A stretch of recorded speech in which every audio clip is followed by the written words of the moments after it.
इसमें भी क्वेश्चन ज्यादा ही है, बट फिर भी कुछ सेलेक्टेड क्वेश्चन से करेंगे डिस्कस। पहला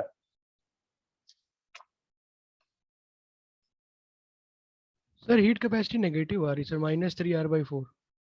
-3R/4। और लोग ट्राई करें जल्दी जल्दी, आंसर बताएं इसका पहले क्वेश्चन का। यस सर, -3R/4 आ रहा है। -3R/4। यस सर, यही आ रहा है। अच्छा, मेरे सभी का आंसर -3R/4 आ रहा है। dq -12 du plus half dw, ये बना। और फर्स्ट लॉ ऑफ थर्मोडायनेमिक्स के अकॉर्डिंग dq बराबर du plus dw। First equation question में दिया है, second equation first law of thermodynamics में आती है। तो दोनों को अगर आप लिखोगे तो इन दोनों से रिजल्ट क्या बन जाएगा हमारे लिए कि ये दोनों सेम ही चीजें। ये क्वेश्चन में ये फर्स्ट लॉ ऑफ थर्मोडायनेमिक्स है, इनको जब कंपेयर करेंगे तो हमारे हिसाब से जो आंसर बन रहा है वो बन रहा है dw is 3 times of du, जहां तक मेरे को समझ में आ रहा है। -3 du चेक करो यार एक बार।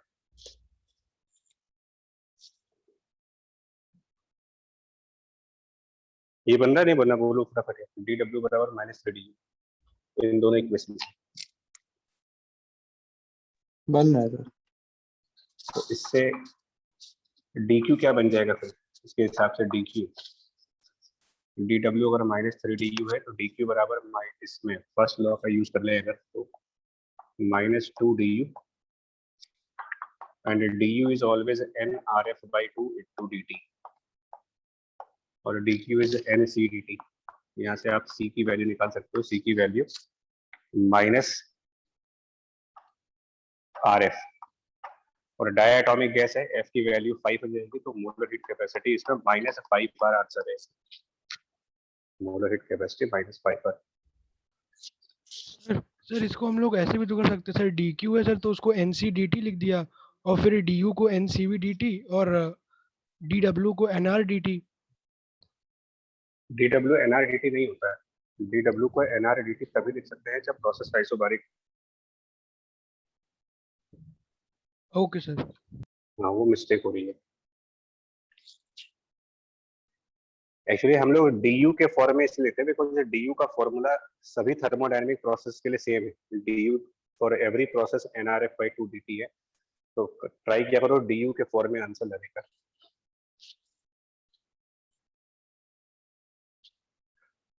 ठीक है, सेकंड क्वेश्चन बहुत क्विकली, बहुत आसान क्वेश्चन है। बिगिनिंग में क्वेश्चन आसान रखे थोड़े से। सेकंड क्वेश्चन क्या आंसर बनेगा इसका?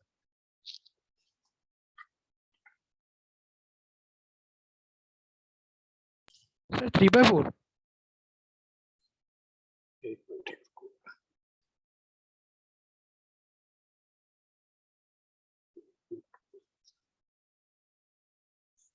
अब बताओ सेकंड क्वेश्चन का आंसर क्या आ रहा है? सर 3/4। बाकी लोग भी आंसर दें इसका भी, सेकंड वाले का क्विकली आंसर दीजिए।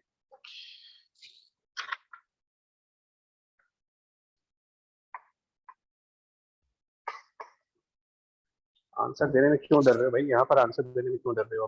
क्लास के अंदर तो आंसर दे सकते हो ना सेकंड का। 3/4 सभी का आ रहा है इसका आंसर।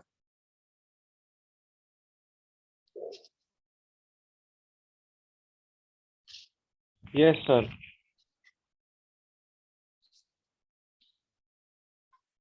ठीक है, 1 mole CO2 and 2 moles nitrogen, 300 Kelvin. Find the ratio of average rotational kinetic energy of the CO2 molecules to that of the N2 molecules.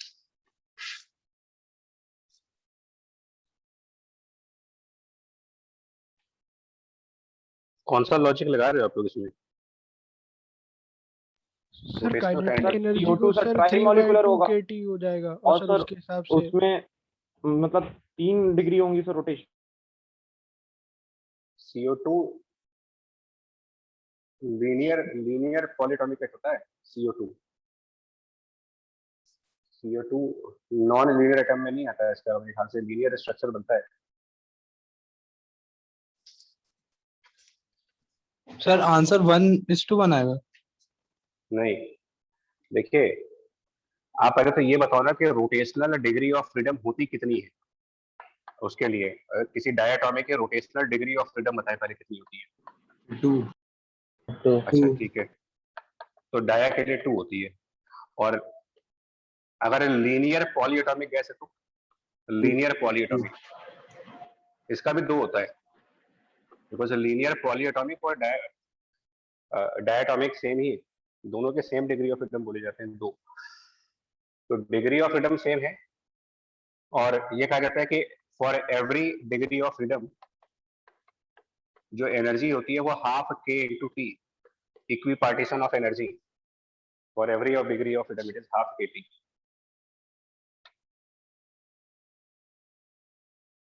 But number of moles का फर्क है। जब डिग्री ऑफ फ्रीडम आइडेंटिकल है और every degree of freedom has half kT, तो जिस ratio में number of moles होंगे उसी रेशियो में एनर्जी भी जाएगी, और नंबर ऑफ मोल्स 1 और 2 के रेशियो में है।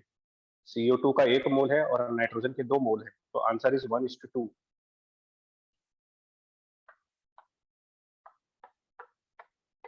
देखो कितने बेसिक पॉइंट्स पर गलतियां हम लोग कर रहे हैं, आप खुद देखो। पहले मैं इन क्वेश्चन को असाइनमेंट से रिमूव कर रहा था, मुझे लगा शायद ये सब चीजें प्रैक्टिस में होंगी।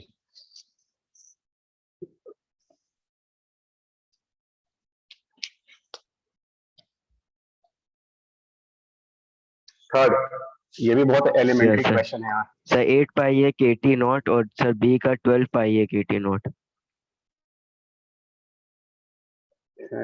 थर्ड का पहला पार्ट, यस सर। उसका क्या आंसर बता रहे हो? 8 पाई A KT नॉट। हाँ ये ठीक है। यस सर, यही आ रहा था। दूसरा वाला और second? दूसरे वाले का 12 आ जाएगा 12। 8 की जगह। Yes sir. क्या 12? 12 पाई है KT नॉट। अगर दूसरे वाले में टेम्परेचर निकालना है बी पार्ट में यार, सर 4T0/3। 4T0/3 सही आंसर है।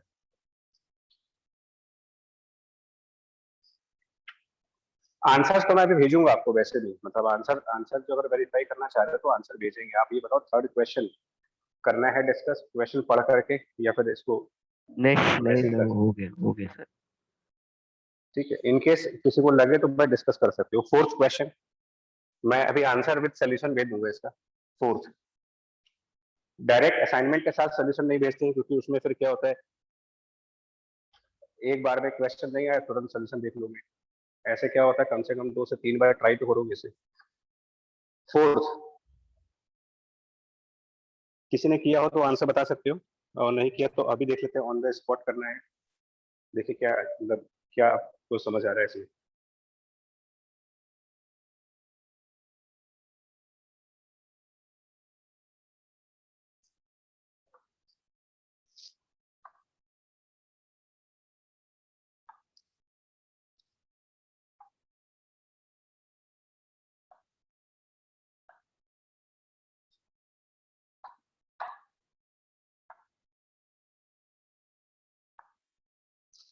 इलेवेंथ में भी करा था क्वेश्चन यार, स्प्रिंग वाले क्वेश्चन तो 11th में बहुत किया हम लोगों ने थर्मोडायनेमिक्स में।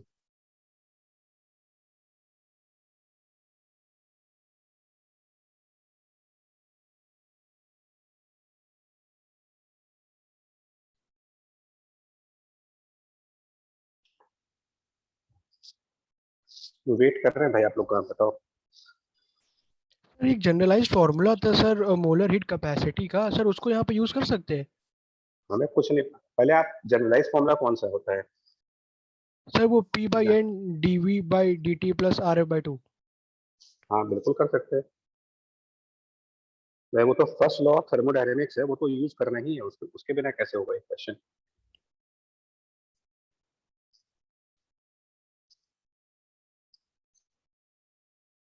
बट इसका फंडामेंटल भूल गए क्या आप लोग? थर्मोडायनेमिक प्रोसेसेस का जो फंडामेंटल होता है, जिसको हम क्वासी स्टैटिक प्रोसेस कहते हैं, उसके लिए नेसेसरी कंडीशंस क्या होती है?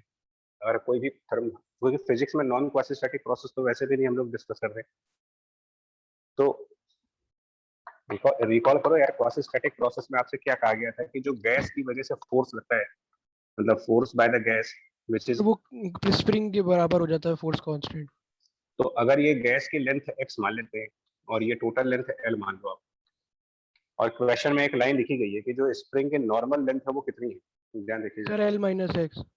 l, स्प्रिंग की नॉर्मल लेंथ l है, इसका मतलब अभी ये स्प्रिंग कितना कंप्रेस है, अगर इसकी नॉर्मल लेंथ l है तो इस टाइम पर कंप्रेशन कितना है इसके अंदर, जितना ये गैस का लेंथ है, मतलब x अमाउंट से कंप्रेस हुई है, normal length is l, so therefore x is the compression and therefore force by the spring is kx, और क्वासी स्टैटिक प्रोसेस के लिए दोनों साइड से बराबर फोर्स आती है, यानी pressure of gas into area बराबर k into x, and therefore pressure of gas equals to k upon capital A into x। Now अगर इस गैस का वॉल्यूम कैपिटल V हो, तो ये जो लेंथ ऑफ गैस है, length, this can be written as volume divided by area of piston, and that means कि यहाँ से pressure is proportional to the volume इस क्वेश्चन में, और ये process pressure proportional to volume यानी pressure v to the power -1 is a constant term. ये आप याद करो, इसको हम लोगों ने बहुत बार डिस्कस किया है कि ये स्पेसिफिकली पॉलीट्रॉपिक प्रोसेस हुआ, एंड अगर ये पॉलीट्रॉपिक होता है तो इसका जो इंडेक्स होता है वॉल्यूम का इंडेक्स यानी कि -1 पॉलीट्रॉपिक इंडेक्स, इसके बारे में कहा गया है कि ये heat sir capacity C minus CP upon C minus CV। C minus CV होता है, that is polytropic index is C minus CP upon C minus CV, जिसमें C जो है, C इस प्रोसेस की मोलर हीट कैपेसिटी है, and CP और CV आप उससे निकाल सकते हो डिग्री ऑफ फ्रीडम का यूज करके, CV RF/2 and CP 1 + RF/2। Sir 2R। Sir 2R। अब फाइनली आप ये सब कैलकुलेट करेंगे तो आंसर 2R आ जाएगा, बिल्कुल सही आंसर है। देखिए पॉलीट्रॉपिक प्रोसेस सबने पढ़ रखा है ना, मतलब सबने का मतलब जिन लोगों ने हमारी क्लास अटेंड की होगी उनको पता है पॉलीट्रॉपिक प्रोसेस क्या होता है, लेकिन पॉलीट्रॉपिक प्रोसेस को ये इनडायरेक्ट वे में दिया जा रहा है स्प्रिंग का यूज करके, इसको ध्यान रखना होता है न्यूमेरिकल्स में। क्वासी स्टैटिक प्रोसेस में पिस्टन के दोनों साइड पर बराबर फोर्स आनी चाहिए, और क्वासी स्टैटिक लिखा नहीं होगा वो मानना पड़ता है अपने आप ही कि प्रोसेस क्वासी स्टैटिक होना ही है। फिफ्थ क्वेश्चन में जल्दी से आप अपना आईडी डेवलप करें एंड बताएं कैसे करना चाहिए। क्वेश्चन 5,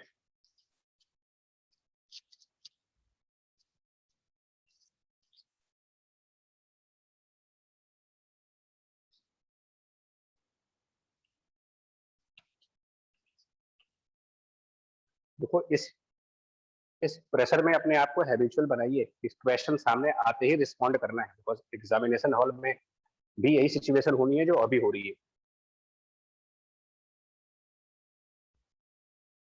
सामने क्वेश्चन आया, अगर तुरंत दिमाग काम नहीं कर रहा है इसका मतलब कुछ प्रॉब्लम है, या तो रिवीजन नहीं है।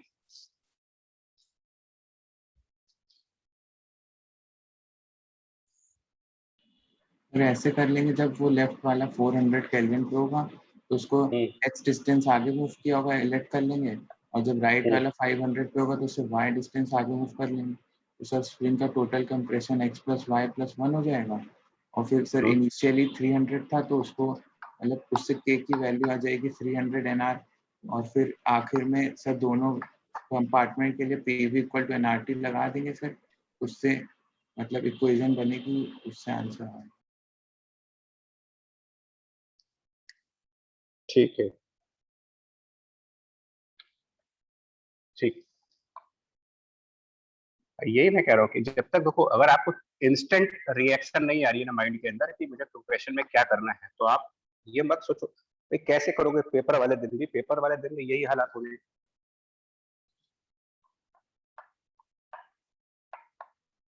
और बोर्ड एग्जाम पोस्टपोन हुआ है उसका फायदा उठाओ फिर से एक बार, जो अप्रैल अटेम्प्ट बेकार जा रहा था उसको अच्छा करो।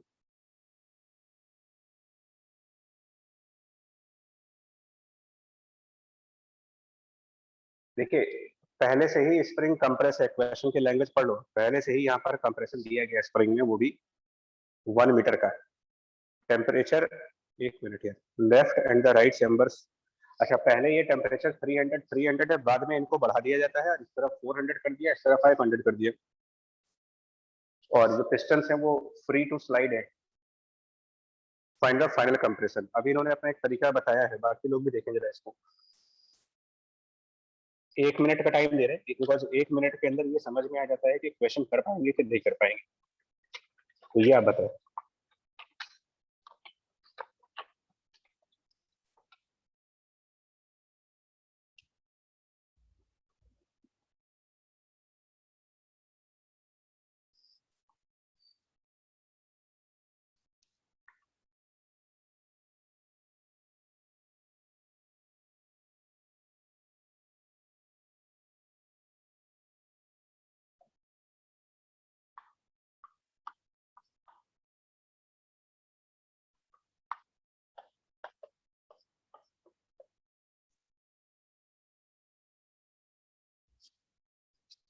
यही कह रहे हैं 400 और 500 टेम्परेचर्स कर दिए गए इनके, और pistons are free to slide. Fine. देखो खैर इसने जो किया वो भी कर सकते हैं, उसके अलावा हम ये भी मान सकते हैं कि जो 400 केल्विन टेम्परेचर किया होगा, तो मान लेते हैं कि यहाँ पर L1 लेंथ आ गई, 500 टेम्परेचर करने पर यहाँ पर L2 लेंथ आ गई। स्प्रिंग पहले से ही कंप्रेस था और कंप्रेस हो गया होगा।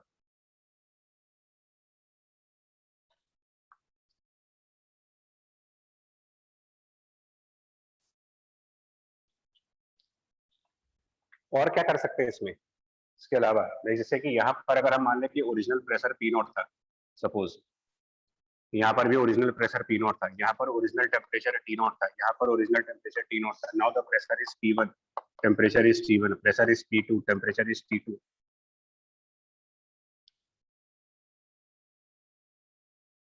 क्या लिख पाएंगे? P0 इंटू, इसको 1 मीटर को L0 कर रहे हैं, बाद में इसको रख लेंगे। क्या ये लिख सकते हैं P0 L0 by T0 equals to P1 L1 by T1 equals to P2 L2 by T2। Check करो ये क्या लिखा जा रहा है यहाँ पर, कौन सी इक्वेशन बनाई जा रही है यहाँ पर। PV ये by सर T कर का सकते थे, हो सकते थे। मतलब वॉल्यूम को लेंथ मान सकते हैं ना, बिकॉज एरिया तो चेंज हो नहीं रहा है यहाँ पर। तो वॉल्यूम मतलब नंबर ऑफ मोल्स एक तरीके से लेफ्ट साइड में और राइट साइड में आपने कंजर्व रखे। ये एक इक्वेशन बन जाएगी जिसमें T0 मतलब 300, T1 मतलब 400, वो सब अपने आप देख लोगे आप क्या करना है इसमें फर्स्ट। और इक्वेशन क्या लगा सकते हो कि पिस्टन्स का इक्विलिब्रियम लगाइए, इक्विलिब्रियम्स ऑफ पिस्टन पे। तो मतलब फाइनली इस साइड से जो प्रेशर P1 लग रहा होगा, pressure P1 from left side and pressure by this spring, spring force की वजह से जो प्रेशर आ रही होगी, इन दोनों प्रेशर्स को इक्वेट कर सकते हो। यानी कि जो P1 मिलेगा इक्वल्स टू स्प्रिंग का फोर्स। कितना फोर्स हो जाएगा स्प्रिंग में, आप बता पाएंगे? स्प्रिंग की फोर्स कितनी होगी? 1 मीटर पहले से ही कंप्रेस है, तो ये K इनिशियल कंप्रेशन 1, उसको x0 मान लेते हैं यार। x0 is the initial compression, क्योंकि हम न्यूमेरिकल वैल्यू बाद में एंटर करेंगे। तो x0 initial compression plus additional compression sir L1 Additional- minus L0 L1 plus L2 minus 2। क्या ये बस L1 plus L2 minus 2 L0, क्या सही है ये? Yes sir, yes sir. ये लेंथ प्लस ये लेंथ माइनस ओरिजिनल लेंथ कर देंगे तो ये एक्स्ट्रा लेंथ आ जाएगी, जिससे स्प्रिंग और कंप्रेस हो जाएगी, एंड डिवाइडेड बाय एरिया। और क्या P1 P2 में डिफरेंस होगा या P1 P2 सेम वैल्यूज होगी? सेम सेम वैल्यू होगी, बिकॉज इधर वाले पिस्टन का इक्विलिब्रियम और सेम कंडीशंस आप राइट वाले पिस्टन पे लगाओगे, तो राइट वाले पिस्टन के इक्विलिब्रियम के लिए भी P2 जो होना चाहिए वो, बिकॉज सेम स्प्रिंग इधर भी फोर्स लगा रही है, वही स्प्रिंग इधर भी फोर्स लगा रही है, तो basically P1 and P2 are equal pistons के इक्विलिब्रियम के लिए। तो आगे आप प्रोसीड कर लेंगे। हिंट दे दिया है, जो आंसर है इसका वो है 1.3 मीटर। फाइनल आंसर कैलकुलेशंस कर लेना, 1.3 मीटर।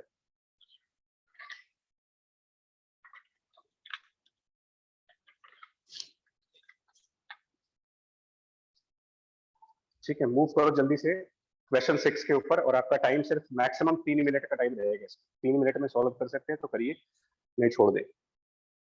6th क्वेश्चन,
तैयार हो? मतलब ये सर चले सर जब की क्लोज हो जाएगी सर तब इसमें डिस्चार्जिंग ऑफ कैपेसिटर लग जाएगा सर, जिसकी वजह से आर में क्यू मतलब क्यू चार्ज घूमेगा सर, जिसकी वजह से सर एक करंट आएगा सर, उसकी वजह से हीटिंग इफेक्ट हो जाएगा और आइसोबारिकली कह रहा है सर तो वॉल्यूम एक्सपेंड हो जाएगी सर। ठीक है, तो रेजिस्टेंस का पर्पस यहाँ पर क्या है? जो यह रेजिस्टेंस है उसका पर्पस क्लियर हो गया कि वो हीट प्रोड्यूस करने के लिए। सबसे पहले आप कैपेसिटर का डिस्चार्जिंग वाली इक्वेशन लगाओ, जिसमें वोल्टेज आफ्टर टी सेकेंड्स या फिर चार्ज आफ्टर टी सेकेंड्स जो भी निकाल लो equal to initial charge e to the power minus T by R C. मैं प्रोसेस बता रहा हूँ सिर्फ। इनिशियल चार्ज कैलकुलेट हो सकता है क्योंकि इनिशियल वोल्टेज और कैपेसिटर दोनों चीजें क्वेश्चन में दी गई हैं, तो इनिशियल चार्ज से निकाल सकते हैं, रेजिस्टेंस गिवन है, कैपेसिटेंस गिवन है, इवन टाइम दे रखा है, तो कैपेसिटर का चार्ज निकालेंगे।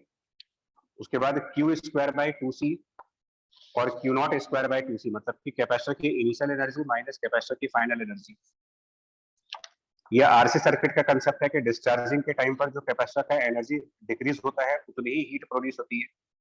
तभी ये हीट का पार्ट हो गया, यानी delta Q, amount of heat solve हो जाएगी। सेकंड पार्ट में मतलब इसके आगे आइसोबैरिक प्रोसेस खुद कह रहा है, वो आइसोबैरिक प्रोसेस हुआ है, उसके अलावा उसके अंदर चेंज ऑफ टेम्परेचर भी दे रखा है, तो work done in the isobaric process is directly M R delta T in the isobaric process. उसके बाद फर्स्ट लॉ ऑफ थर्मोडायनेमिक्स से डेल्टा यू कैलकुलेट किया जाएगा, change of heat minus work done से, और जो भी चेंज ये डेल्टा यू कैलकुलेट होगा उसे डेल्टा यू का फॉर्मूला यूज कर देंगे N R F by two delta T से। डिग्री ऑफ फ्रीडम सॉल्व करेंगे और डिग्री ऑफ फ्रीडम सॉल्व करने के बाद गामा की जो वैल्यू होती है this is 1 plus 2 by F, ये फाइनल आंसर आ जाएगी।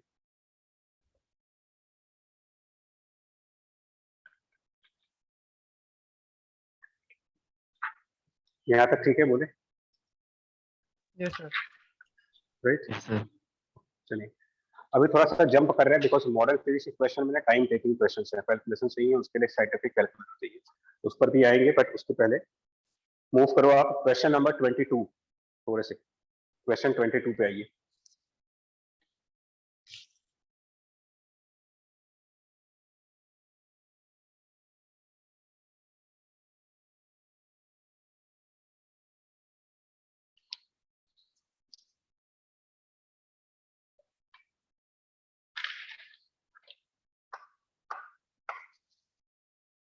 पहले रीड करो, बहुत अच्छे तरीके से रीड करिएगा इस क्वेश्चन को, एंड देन डिस्कस करेंगे कि इसको सॉल्व कैसे किया जाए। 22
और सर फिर उसमें फोर्स इक्वल टू मतलब उससे फिर विस्कस फोर्स निकाल लेंगे, उसका टॉर्क आ जाएगा, और सर मतलब बेस पे भी टॉर्क लगेगा सिलेंडर के, तो वो भी ईटा है डीवी बाई डी वाई से सिर्फ विस्कस फोर्स आ जाएगा, उसको आर से मल्टीप्लाई करके टॉर्क आ जाएगा। ओके, बिल्कुल सही है।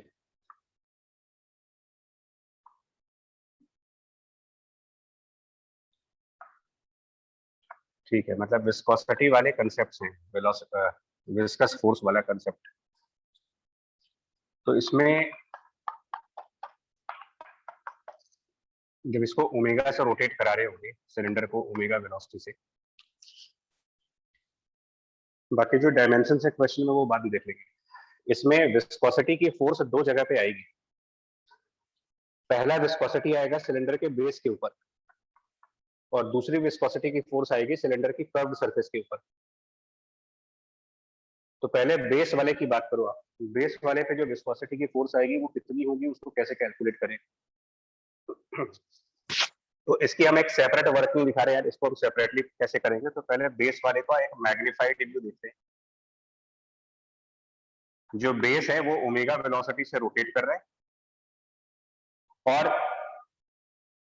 इस बेस के बिल्कुल नीचे जो कंटेनर का सरफेस होगा, मतलब कंटेनर का पार्ट, बेस के जस्ट नीचे जो कंटेनर, ये पोर्शन आपका स्टेशनरी पोर्शन है।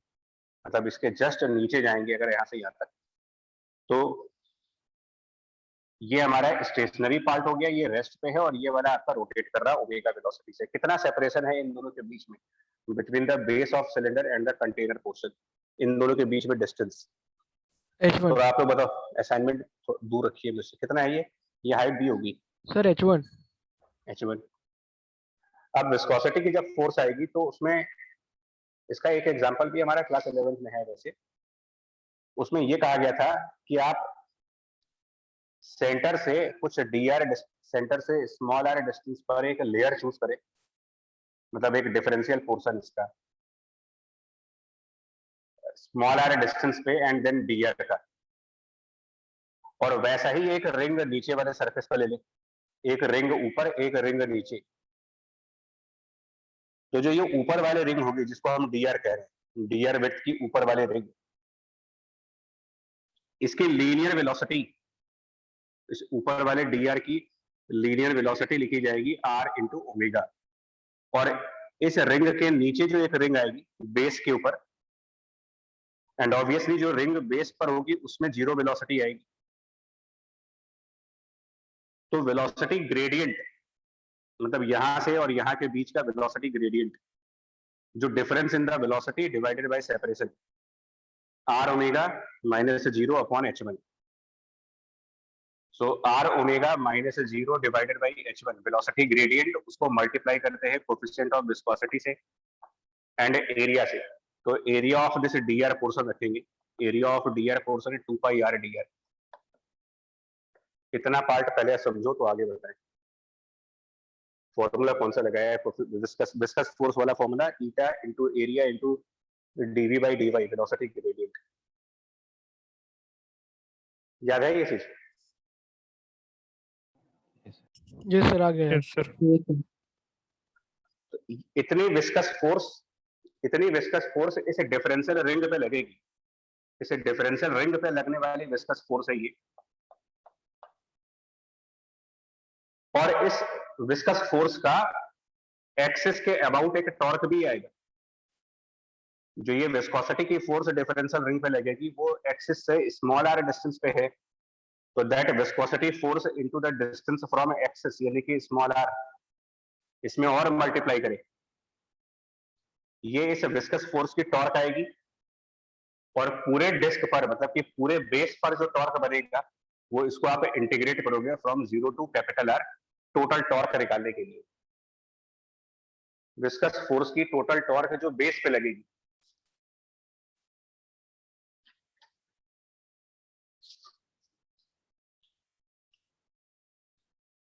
बड़े आगे।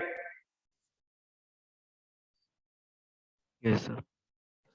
ठीक, इतना टॉर्क, मतलब इतना टॉर्क इसके मोशन को अपोज कर रहा होगा विस्कोसिटी की वजह से। ये बेस की बात हुई है। अब जरा साइड वॉल्स पे देखो आप, इसकी जो कर्व सरफेसेस है यहां पर भी विस्कोसिटी होगी।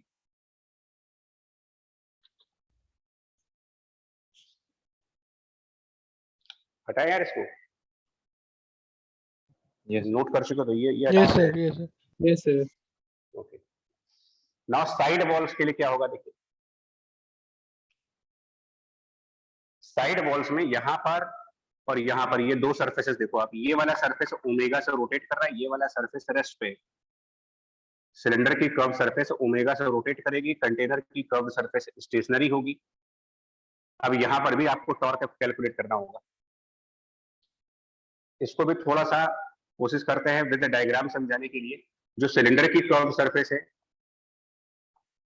और बाहर जो कंटेनर की कर्व सरफेस है, अगर हम इन दोनों की बात करें तो सिलेंडर की जो कर्व सरफेस है उसके अंदर एक लीनियर वेलोसिटी होगी, सिलेंडर की कर्व सरफेस में लीनियर वेलोसिटी आर ओमेगा की, और कंटेनर के कर्व सरफेस में जीरो वेलोसिटी।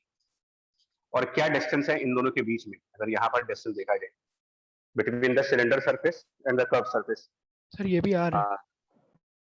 कितना है आर, ये सेपरेशन आर हो गया। तो वेलोसिटी ग्रेडियंट क्या रहा है यहाँ पर, velocity gradient difference in these velocities divided by R करिए, velocity gradient sir omega. R omega by R, ठीक है। और कितना एरिया है यहाँ पर, जो सिलेंडर की कर्व सरफेस है और ये वाली सरफेस क्या, जो एरिया पोर्शन होगा, curve surface area, curve surface area. तो ये इसके लिए ये कुछ दिया होगा मुझे, हाइट वाइट दी होगी ना, मतलब ये h1 दे रखा है शायद, सर वो बड़ी वाली H2 दी हुई है। ये h2, नहीं सर ये तो H2 माइनस H1 हो गई। सर H2 टोटल दी हुई है। चलिए इसको h2 डैश मान लेते हैं ना, h2 डैश। तो एरिया जो लिखेंगे वो, मतलब यहाँ पर जो विस्कोसिटी की फोर्स आएगी वो होगी r omega by r is the velocity gradient into coefficient of viscosity into this area of curved surface 2 pi h2 dash into r, और ये विस्कोसिटी की फोर्स भी इस r ओमेगा के अपोजिट आएगी टेंजेंशियली, और इसका एक्सिस से जो टॉर्क बनेगा, जिस एक्सिस के अबाउट रोटेशन चल रही है उस एक्सिस से इसका डिस्टेंस मल्टीप्लाई करेंगे तो इसकी भी टॉर्क आएगी। अच्छा, इसमें इंटीग्रेशन की जरूरत नहीं है मुझे, इसमें इंटीग्रेशन की इसलिए जरूरत नहीं पड़ेगी आपको क्योंकि जो ये कर्व सरफेस है उसके किसी भी पॉइंट की लीनियर वेलोसिटी सेम रहेगी। Every point of this curve surface will be moving with the same linear velocity, तो इसलिए कोई इंटीग्रेशन की जरूरत नहीं पड़ रही है आपको। बेस में ऐसा नहीं था, बेस में लीनियर वेलोसिटी रेडियस के साथ साथ चेंज हो रही थी, इसलिए मुझे इंटीग्रेट करना पड़ रहा था। यहाँ पर डायरेक्टली आंसर आएगा, तो ये विस्कोसिटी की force multiplied by again this distance capital R, ये टोटल टॉर्क है जो अपोज कर रहा है मुझे, टोटल टॉर्क जो सिलेंडर के रोटेशन को अपोज कर रहा होगा।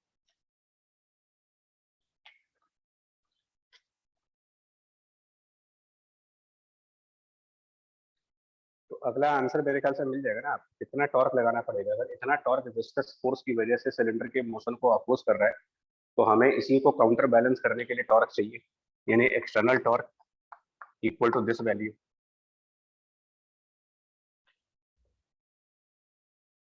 अब मेरा सजेशन ये है, देखो ये जो टॉपिक्स हैं, बिकॉज फिर से ये पोर्शंस नॉर्मली स्टूडेंट इग्नोर कर रहे होते हैं, बार बार वो इग्नोर करते हैं विस्कोसिटी को।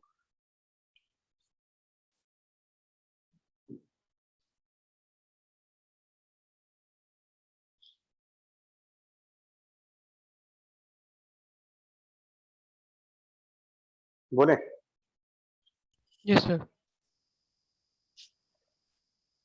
किसी का डाउट है इसमें, जल्दी जल्दी बोलो भाई, आप लोग मतलब थोड़ा सा रिस्पॉन्ड करें क्योंकि बढ़ जाएगी। नहीं डाउट नहीं सर। ठीक है,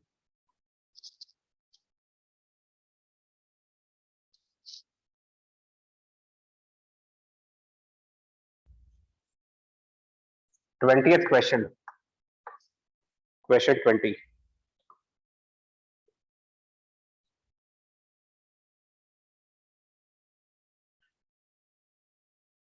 इसका आंसर दें, टाइम वेट करेंगे, इसका भी आंसर है 20th।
बताइए कैसे करा जाए इस क्वेश्चन को। वर्क एनर्जी मेथड लगा के सर टैंक के बॉटम में जब वेलोसिटी निकाल लेंगे वो बायएंड फोर्स भी वर्क करेगा। तो फिर उससे मतलब कोलिजन होगा इलास्टिक, तो सर उससे बॉटम पे वेलोसिटी आ जाएगी ऊपर जाने की, और फिर सर वर्क एनर्जी लगा के सर हाइट निकालेंगे। ओके,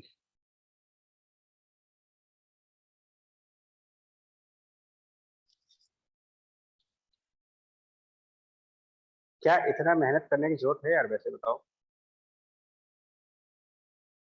वैसे किया तुमने सही है, इस क्वेश्चन को इंटेंसिवली दिया गया है क्योंकि कभी कभी हम एक्सेसिव थिंकिंग कर लेते हैं। नॉन विस्कस लिक्विड, कोई sir loss of energy. Conservation of energy. हाँ, तो लॉस ऑफ एनर्जी तो हुआ नहीं कोई। Yes sir. इलास्टिक कोलिजन,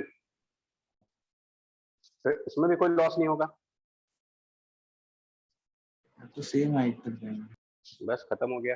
तो जब कहीं कोई लॉस ऑफ एनर्जी है ही नहीं, तो जिस हाइट से ये नीचे जाएगा, बाउंस करके वापस उतनी ही हाइट तक आ जाएगा।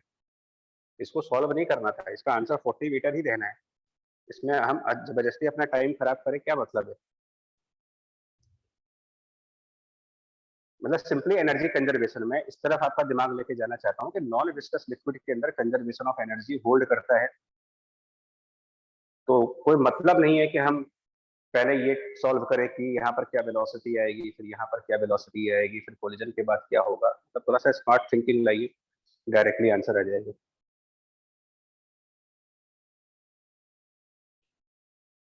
चलिए,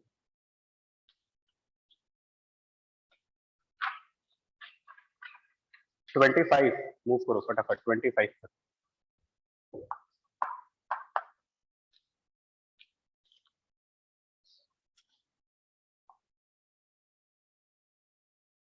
ये तुम लोगों में से कुछ लोगों ने किया होगा पक्का पहले से।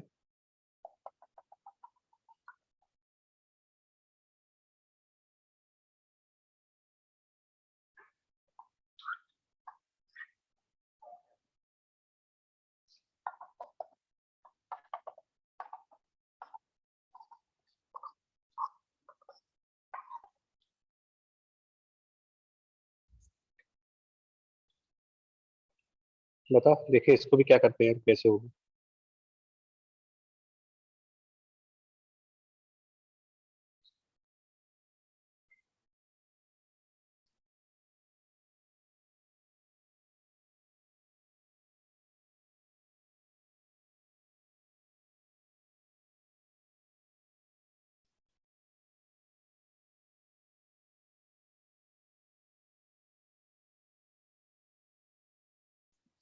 ये y है, मतलब ये एक्सेस y है, ये एक्सेस x है, यहाँ पर x एंड y।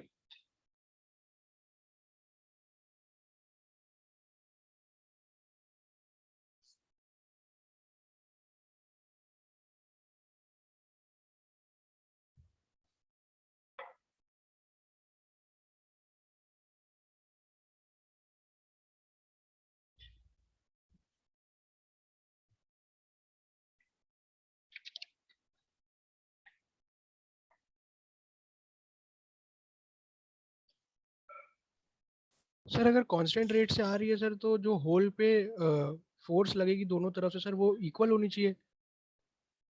एक मिनट, उस पर आ रहा है, पहले क्वेश्चन समझ ले। यहाँ पर होल का रेडियस दिया हुआ है r0। क्वेश्चन में होल का रेडियस मेंशन है r0। Yes sir. साथ में ये भी दिया है कि यहाँ से क्या वेलोसिटी आ रही है इसकी। Yes sir. उसको हम v0 कर देते हैं, ये दे रखा है आपको।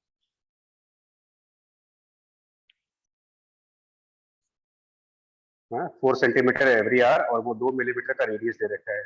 ठीक है, हाँ अब बताओ क्या कह रहे हो आप इसमें, बताइए। सर ये जो नीचे से जो उस पे फोर्स लगेगी, जो पर्टिकुलर जो पार्टिकल है जो होल के नीचे जा रहा है, और जो ऊपर से उस पे वेट आएगा, वो दोनों इक्वल हो जाएंगे सर, क्योंकि वो कांस्टेंट रेट पे कह रहा है। फ्लूइड मैकेनिक्स में बेसिकली अगर आप याद करो, जहां पर फ्लूइड डायनेमिक्स होती है, मतलब डायनेमिक्स ऑफ फ्लूइड, उसमें न्यूटन लॉ बहुत कम लगता है। आप बोल तो सही रहे हो, तो उससे न्यूमेरिकल नहीं करते। फ्लूइड डायनेमिक्स जब आए क्वेश्चन, तो माइंड आपका स्विच करना चाहिए बर्नौलीज इक्वेशन की तरफ। Yes sir, solid yes body, sir, yes sir. Sir आ गया बोलो कितना आ रहा है? सर स्मॉल वी, एक minute sir, small V square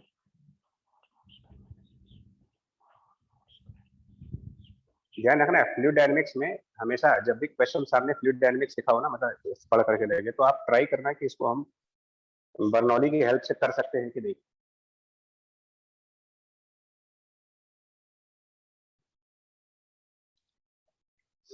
देखो प्रथम आप तब तक सॉल्व करो, बता रहे X square equals to R naught square plus 2g Y R naught square by V square. मतलब y और x में पैराबोलिक रिलेशन है। Yes sir.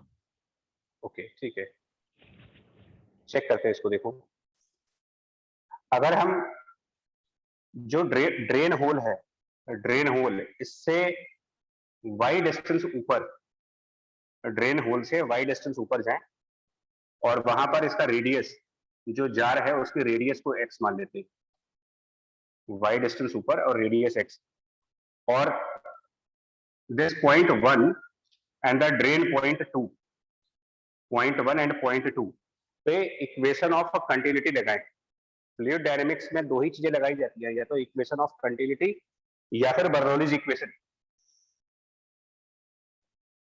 तो इक्वेशन ऑफ कंटिन्यूटी अगर फॉलो कर दें यहाँ पर, तो पॉइंट 1 पर एरिया, पॉइंट 1 पर area we can write pi X square, उसको एक सर्किल मान सकते हैं इंस्टेंटेनियसली उस पॉइंट के लिए, उस स्पेसिफिक पॉइंट पर उसको सर्किल मान सकते हैं, into velocity at this point, जो कि हम dy बाई dt लिख सकते हैं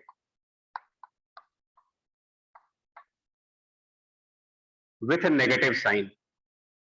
इसको जस्टिफाई करेंगे माइनस dy बाई dt लिखने का पर्पस, कि वेलोसिटी जो dy बाई dt तो लिख रहे हैं बट माइनस क्यों लगा रहे हैं उसके अंदर आगे? सर नीचे जा रहा है। सर नीचे जा रहा है, नीचे। डिक्रीज हो रहा है ना। हाँ, so that is now a1 v1 equals to a2 v2, मतलब कि pi r naught square times this velocity v not.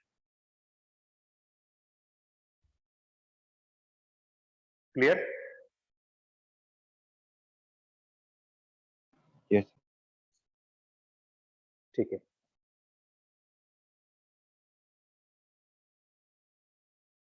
आगे बताएं।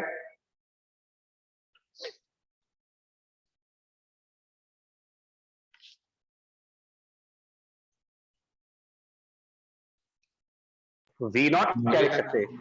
हाँ बोलो बोलो बोलो बोलो। सर बर्नौली लगा देंगे, मतलब half rho v1 square plus रो y स्क्वायर। उससे क्या निकाल देंगे? बर्नौली लगा के क्या निकाल सकते हैं? सर उससे v0 as a function of y आ जाएगा। राइट।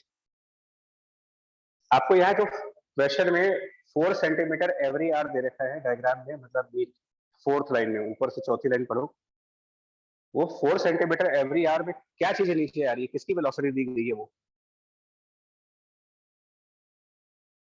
सर वाटर लेवल की, सर ऊपर से वाटर मतलब लेवल ये की। मतलब dy बाई dt दिया ना वो तो आपको, यस सर। तो dy बाई dt गिवन है, मतलब एक तरीके से कितना गिवन है? 4 सेंटीमीटर एवरी आवर अपॉन 3600, मतलब मीटर पर सेकेंड। और यहां जो वेलोसिटी आएगी, जो दूसरे वाले जार में जब पानी जाएगा, सेकंड जार में इस तरफ, ये भी आप निकाल सकते हो बाय द बर्नौली, या एक थ्योरम डायरेक्टली यूज करते हो जिसको बोलते हो sir reflex velocity. Reflex velocity. हाँ, कि अगर y डिस्टेंस से नीचे आ रहे हैं तो this reflex velocity is root of 2gy।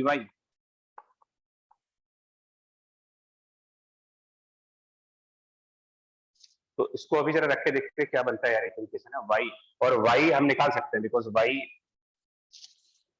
मतलब आपको dy बाई dt डायरेक्ट दे रखा है। कैसे समझाएं यार? dy बाई dt तुम्हें दिया है, सीधा सीधा दे रखा है, ये वाली वैल्यू आप रूट 2gy लिख सकते हो रिफ्लेक्स वेलोसिटी के हिसाब से। सर हो गया सर, वो आता ही हो गया। तो ये सब जब आप रखोगे, पूरा सॉल्व करोगे, तो एक्चुअली जो आंसर आएगा एक्स स्क्वायर नहीं आएगा, मतलब वो थोड़ी सी मिस्टेक हुई है वहां पर कोई। y और x का जो रिलेशन बनेगा, सर क्या बनेगा? x की पावर 4 है। 4 आ जाएगा हाँ सर। 4 आ जाएगा और आंसर कुछ ऐसा आएगा, आगे के न्यूमेरिकल वैल्यूज हैं, आंसर बता देना क्या आएगा। आंसर कुछ 0.4 multiplied by x to the power 4, ये आंसर बनना चाहिए। आप तो क्रॉस चेक कर लो न्यूमेरिकल वैल्यूज पुट करने के बाद, वैसे आंसर यही है।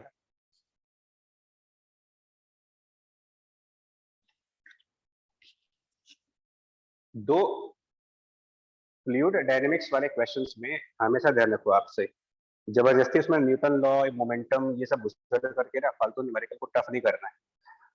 दिमाग लगाइए कि हम कैसे इक्वेशन ऑफ कंटिन्यूटी लगा सकते हैं और कैसे बर्नौली इक्वेशन लगा सकते हैं या कैसे टॉरिसरी थ्योरम लगा सकते हैं। टॉरिसरी थ्योरम जो ये वेलोसिटी बताता है √2g/। क्लास में ये भी बताया गया था कि टॉरिसरी थ्योरम लगाने की कुछ कंडीशंस होती हैं। टॉरिसरी थ्योरम हर जगह नहीं लगा सकते हो आप, डायरेक्टली वेलोसिटी बराबर √2g/ हर जगह नहीं लिखा जा सकता, लेकिन वहां पर लिख सकते हैं जहां पर दोनों तरफ सर सर दोनों तरफ का Pressure एरिया जो है तो सर वो, और sir pressure area same yes sir, area pressure same होना चाहिए। और एरिया एक नेग्लिजिबल होना चाहिए, तो वो यस क्वेश्चन में सर, लिखा हुआ है यस सर एक गिवन ने, है। हाँ तो बस ये है। क्या होता है ना, कभी कभी एग्जाम प्रेशर में ना हम जबरदस्ती ओवर थिंकिंग कर जाते हैं, वो एक गलत चीज है। मतलब ये आपको भरोसा रखना पड़ेगा कि फ्लूइड मैकेनिक्स में डायनेमिक्स के क्वेश्चन है या सरफेस टेंशन के क्वेश्चन है या विस्कोसिटी के है। तो विस्कोसिटी का एक टफ एग्जांपल लिया हमने, बाकी इसलिए लिया था कि क्लास अब आपको करना ये चाहिए कि आप जा करके लेक्चर पढ़ करके विस्कोसिटी पूरा रिवाइज कर लो, मतलब जो जो क्वेश्चन दे रहे हैं। एक क्वेश्चन हमने डायनेमिक्स का कर लिया, डायनेमिक्स रिवाइज कर लिया, इसी में एक क्वेश्चन सरफेस टेंशन का भी है। अच्छा एक क्वेश्चन यहाँ पर और है 24th भी करने लायक क्वेश्चन है।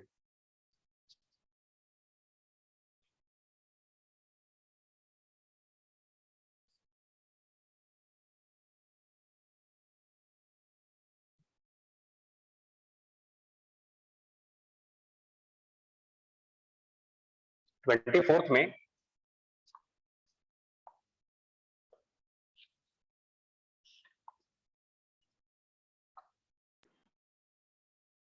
फिर इसमें दोनों फ्लूइड के लिए अलग अलग बर्नौली लगाएंगे क्योंकि सर फ्लूइड हाँ तो चेंज मैं वेट करूं, आप लोग ट्राई करना चाहोगे तो वेट कर लेते हैं, अगर इसको आंसर लाना चाहते हो या मेथड डिस्कस करना चाह रहे हो, जैसा भी तुम लोग बताओ। ये सर 2 मिनट से जरा क्वेश्चन पढ़ ले एक बार। हाँ क्वेश्चन अच्छे से पढ़ लीजिए भाई, इसमें कोई दिक्कत नहीं है। देखो प्रीवियस जितने भी क्वेश्चन जेई में आए ना, आर्काइव आप उठाओ, तो जितने भी प्रीवियस ईयर क्वेश्चंस हैं वो सिंपल क्वेश्चंस हैं, मतलब बर्नौली के ऊपर और कंटिन्यूटी के ऊपर, जबरदस्ती टफ ना बनाना उसे।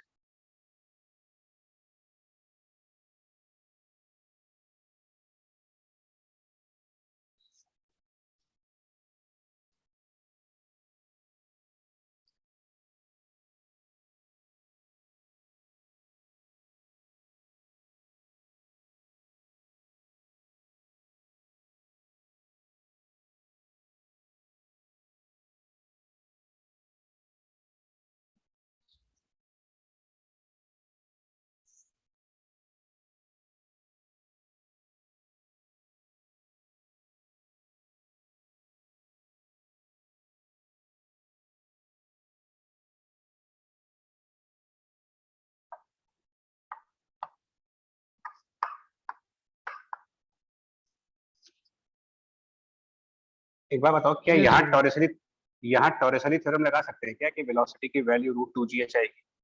मतलब अगर ये पूरा वाई डिस्टेंस है तो क्या हम टॉरिसरी थ्योरम लगा सकते हैं कि वेलोसिटी बराबर √2g/?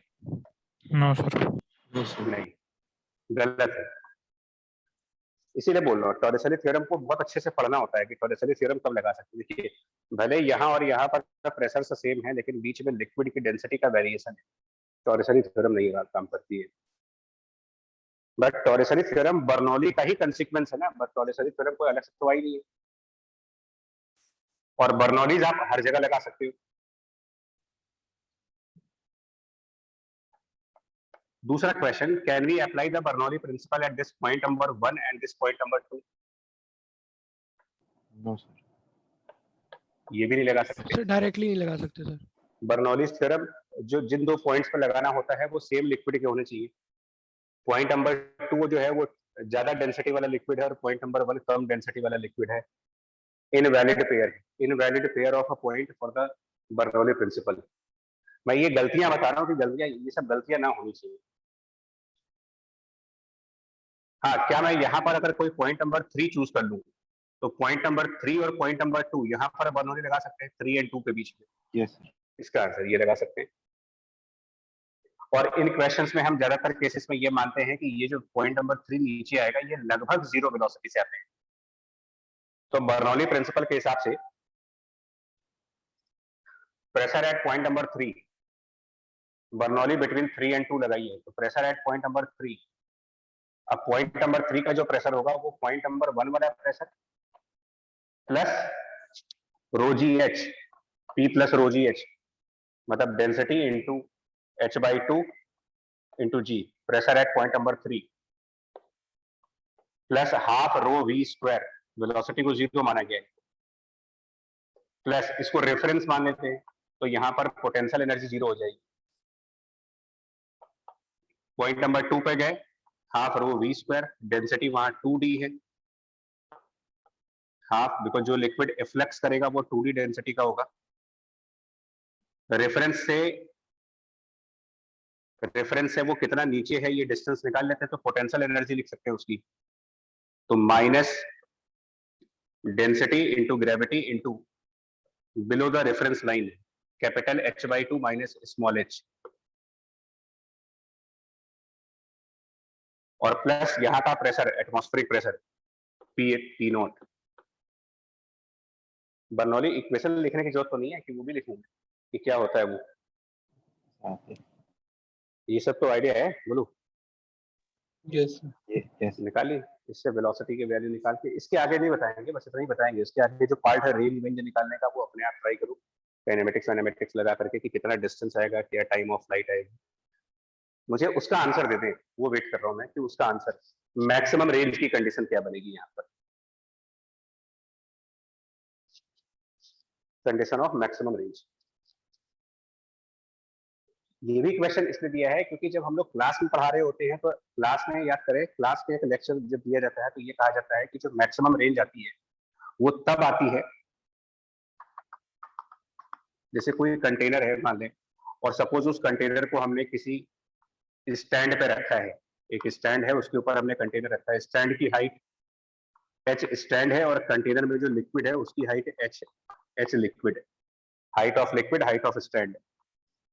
तो इसके अंदर मैक्सिमम रेंज कब लाते हो, मतलब यहाँ से सबसे ज्यादा डिस्टेंस पे कब लिक्विड गिरता है, ये इधर अगर x माने तो मैक्सिमम करने की कंडीशन, ये हमने क्लास में किया हुआ है। तो इसमें ये कहा जाता है कि रेंज मैक्सिमम तब आती है जो ये जो होल है वो सेंटर पॉइंट होना चाहिए between the top level and this ground और टॉप लेवल का मिड पॉइंट होना चाहिए। हाँ बच्चा एक मिनट, यानी ये जो होल होना चाहिए, मैं पहले तो क्लास 11th वाला रिवाइज करा दूं कि जो प्रेजेंस ऑफ अ होल होनी चाहिए फॉर द मैक्सिमम रेंज, वो टोटल हाइट का हाफ आना चाहिए, मतलब height of liquid plus the height of stand divided by 2, ground से इतना ऊपर होना चाहिए मैक्सिमम रेंज के लिए। बट ये कंसेप्ट डायरेक्टली यहाँ यूज नहीं हो सकता क्योंकि ये कंसेप्ट लगता है जब पूरा लिक्विड होमोजीनियस रहा हो, यूनिफॉर्म लिक्विड। नेगेटिव मार्किंग तो इसी वजह से होती है ना यार, कि हमको चीजें सब पता होती हैं लेकिन बस ये नहीं मालूम होता है कि कौन सी चीज कब लगानी है कब नहीं लगानी होती है। तो ये याद कर लेंगे, ये तो हो गया यूनिफॉर्म लिक्विड वाले केस में। अगर कंटेनर को डायरेक्टली ग्राउंड पर रख दिया है, मतलब स्टैंड नहीं है कोई, तो HS 0 हो जाएगा, तो डायरेक्टली h/2 आंसर आ जाता है। अभी यहाँ पर वो कंसेप्ट लगा नहीं सकते क्योंकि यूनिफॉर्म लिक्विड नहीं है, तो यहाँ पर बिल्कुल बेसिक से जाना पड़ेगा, पहले वेलोसिटी को डिराइव करना होगा। वेलोसिटी को डिराइव करके जो velocity as a function of small h आएगी, velocity as a function of small h, उसके बाद आपको ये रेंज वगैरह कैलकुलेट करनी पड़ेगी प्रोजेक्टाइल मोशन के कंसेप्ट, फिर मैक्सिमम मिनिमा का कंसेप्ट लगाना होगा, मतलब पूरी डेरिवेशंस। अब आंसर क्या बोला था आपने, फिर से बोलो। 3h/2√2। तुमको क्या हो गया भैया, कुछ कैलकुलेशन मिस्टेक कर रहे हो या क्या कर रहे हो आप?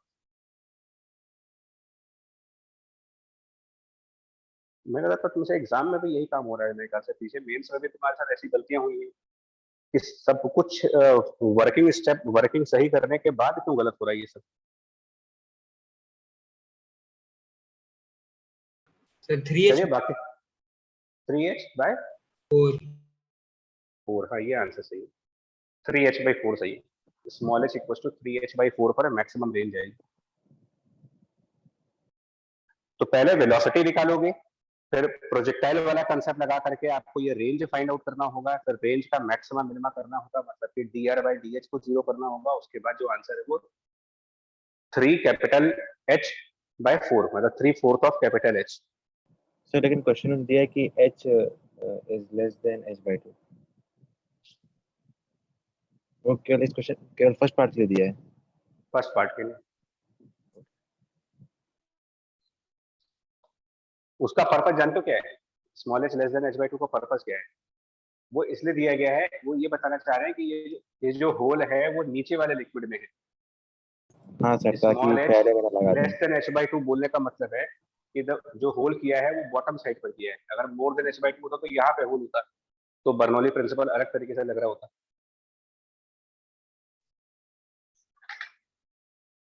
इसी लॉजिक पर 23rd क्वेश्चन है, बट उसमें थोड़ा एक कंसेप्ट और ऐड हो गया है। 23rd क्वेश्चन भी सेम लॉजिक पर, बट उसमें एक मैकेनिक्स का कंसेप्ट ऐड हो गया, फ्रिक्शन इन्वॉल्व कर दिया गया है। देखो हमारी असाइनमेंट का पर्पस सिर्फ इतना होता है, मैं फिर बोल रहा हूँ, आप लगाइए, इसकी मेरी गारंटी है कि कंसेप्ट सारे कवर कर दूंगा अपने असाइनमेंट में।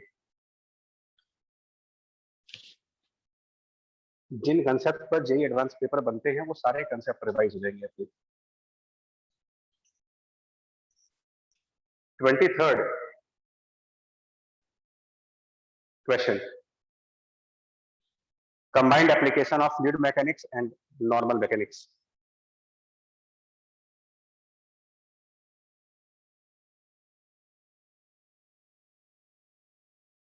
सो कंप्लीट क्वेश्चन डिस्कस नहीं करना है इसमें, कंप्लीट क्वेश्चन अपने आप करोगे। इनफैक्ट चाहे तो पूरा ही क्वेश्चन छोड़ सकते हैं वैसे, क्योंकि पढ़ लो। अगर आपको लग रहा है कि नहीं सॉल्व हो सकता तो डिस्कस करें, अगर लग रहा है कि यार हमें करना चाहिए तो बताएं।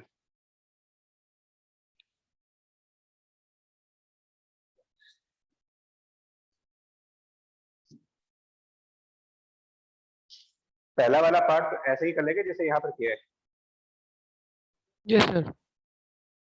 ठीक। सेकंड वाला हो जाएगा वो sir, F equal to V dm/dt वाला फॉर्मूला। हाँ,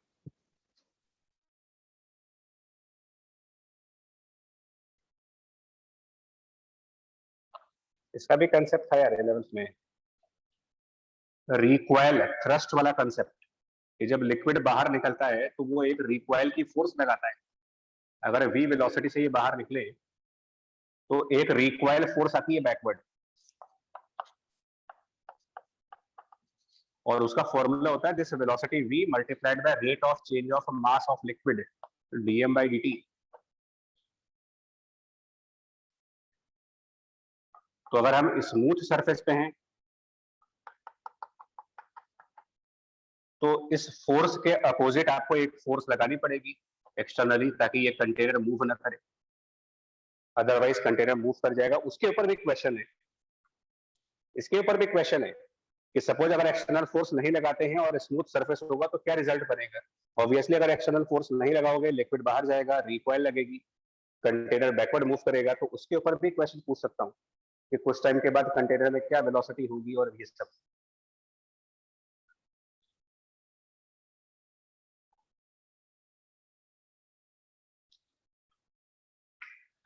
आगे मैं कंप्लीट आंसर पे नहीं जा रहा क्योंकि इसके लिए नोट्स अपना ओपन करूं। मैं वैसे आंसर बता दे रहा हूं। इसका जो आंसर आया था, अगर यहाँ पर एरिया स्मॉल ए लिखूं मैं, area small a of the hole, तो इसका आंसर बनता है 2 स्मॉल ए रो जी एच। कैसे बनता है ये बात देखो, वैसे बता सकते हैं यहाँ पर भी, लेकिन इसलिए नहीं बता रहे हैं ताकि नोट्स खोलने पड़े आपको। नोट्स तो खुले कम से कम। Twice of area into density into G into H, इतना रिकॉइल फोर्स बैकवर्ड लगेगा।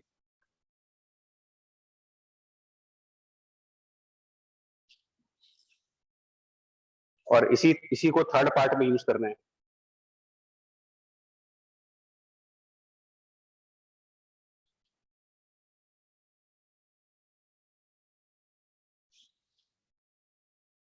एक सेकंड।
हेलो, कनेक्ट है या नहीं कनेक्ट है सर, है। इसके तीसरे पार्ट को जरा आप ट्राई करना। मैं चाह रहा था कि खुद से एक बार दिमाग लगाओ तीसरे पार्ट में कि अगर ये रफ सरफेस होगा तो फिर हम मिनिमम और मैक्सिमम फोर्स कैसे पता लगाएंगे। सर अगर रफ होगा सर तो फ्रिक्शन के डायरेक्शन में फ्रिक्शन अगर की अपनी डायरेक्शन फोर्स आगे लगा और देंगे तो पीछे मिनिमम आ चेक कर जाएगी, लेंगे। और अगर ऑपोजिट हो जाएगी तो मैक्सिमम आ जाएगी। ठीक,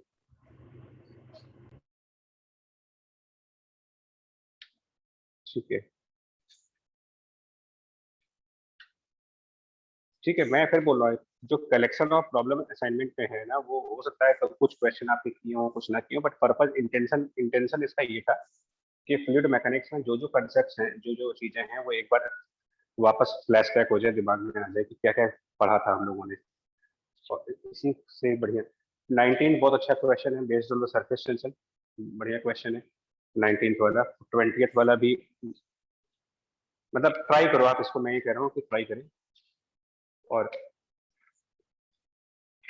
अभी आज वाली क्लास को हम इधर ही रख रहे हैं, बट अगली वाली क्लास में यही असाइनमेंट कंटिन्यू करेंगे। लेकिन इसमें क्या है कि मॉडर्न फिजिक्स में मैं ये चाह रहा था कि पहले एक बार आप लोग ट्राई कर लो इसको, जो डाउट्स है वो डिस्कस कर लेते हैं अभी नेक्स्ट क्लास में। सर नेक्स्ट क्लास सर एक डाउट क्लास ही रख लेते हैं सर, थोड़ी बड़ी सी। एक्चुअली सर पहले की बता 2-3 देखो, शीट्स हैं सर, उसके डाउट्स हैं सर। बता रहे, एक तो आपकी ये वाली शीट जो आज भेजी है आपको, अभी से डिसाइड कर ले रहे हैं, इसको डिस्कस करेंगे। और इसके पिछली वाली में कौन सी शीट की बात करो, अभी कुछ दिन पहले मैंने आपको ग्रुप में डाला है 2 असाइनमेंट्स। ये सर वो आपने दी ये थी सर 2 असाइनमेंट है सर, उनके कुछ आपने कुछ hard copy ज्यादा दी नहीं थी। है सर, कुछ कुछ है। हाँ, वो हार्ड कॉपी भी दी गई थी आप लोगों को Yes, ऑफलाइन sir. में, बट उसकी Yes, हाँ, sir. तो वो तो अब आप तैयार रखो। जो अगली क्लास है वो 2 असाइनमेंट्स और प्लस तीसरी असाइनमेंट ये, इसके डाउट्स डिस्कशन ही होंगे टोटल, राइट है? Okay sir. ठीक सर। ठीक है। और फिर छठी असाइनमेंट, क्योंकि भी अभी बहुत सारे टॉपिक बचे हैं रिवाइज करने को। वेव बचा है, वेव ऑप्टिक्स बची है, रे ऑप्टिक्स बचा हुआ है ना, और 3 ये यूनिट्स बची हुई है। मैकेनिक्स वगैरह तो हो ही रही है रिवाइज, थर्मो भी कुछ हद तक, लेकिन ये बार बार रिपीट होता रहेगा अभी और क्वेश्चन आने थर्मो के। ज्यादा फोकस मेरा रहेगा आफ्टर मैकेनिक्स जो फिजिक्स है, मतलब 11th की फिजिक्स जो मैकेनिक्स के बाद वाली है, क्योंकि ऐसा मेरा मानना है कि उसमें प्रैक्टिस भी कम होती है और लोग उसको अवॉइड करते रहते हैं,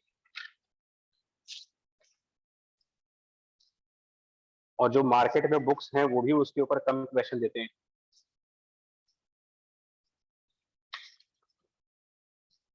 तो इतना यार रिवाइज करके रखो, तो करके नेक्स्ट वाले क्लास में डिस्कशन कर लेंगे। अभी रखते हैं इसको। Okay sir, thank you sir. ठीक है, थैंक यू बच्चा।